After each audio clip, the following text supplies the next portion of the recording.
Okay, I want to talk about the benefits of no-till or no-dig gardening.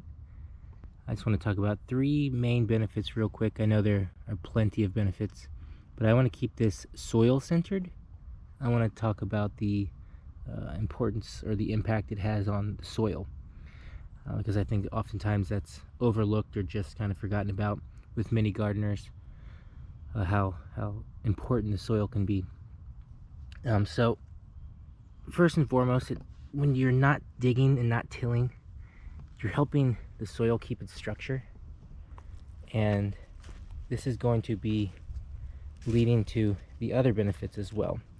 So with the soil keeping its structure, you're going to have less compaction, less erosion, and it brings us to our next benefit, and that's water retention. Right? When the soil is keeping its structure because of you're not digging, it's going to hold more water, right? So water retention, that means less watering, less work on your part.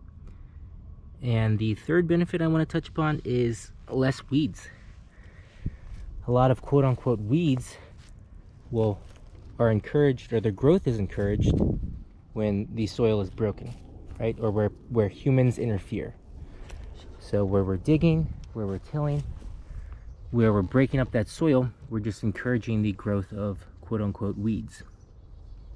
So you will have less weeds, more water retention, and better soil structure, right? So I know there are plenty of benefits to talk about, but I just want to talk about those three. And I think it's important to keep it soil centered, right?